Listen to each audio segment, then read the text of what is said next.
Nobody told me a dance rehearsal could change the way you see yourself.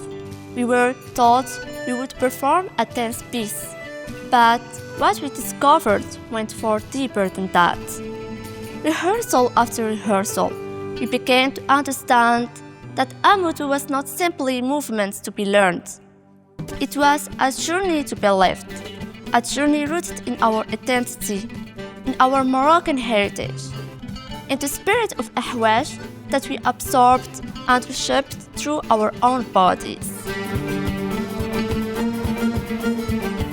What moved me most was watching how we, a group of students, became one harmonious whole, as if the collective movement dissolved every barrier between us. When we stood on stage on the night of the closing ceremony, I felt no fear, I felt pride. The pride of being part of a work that tells the world that art is a language that unites, never divides. Amuddu will remain etched in my memory forever.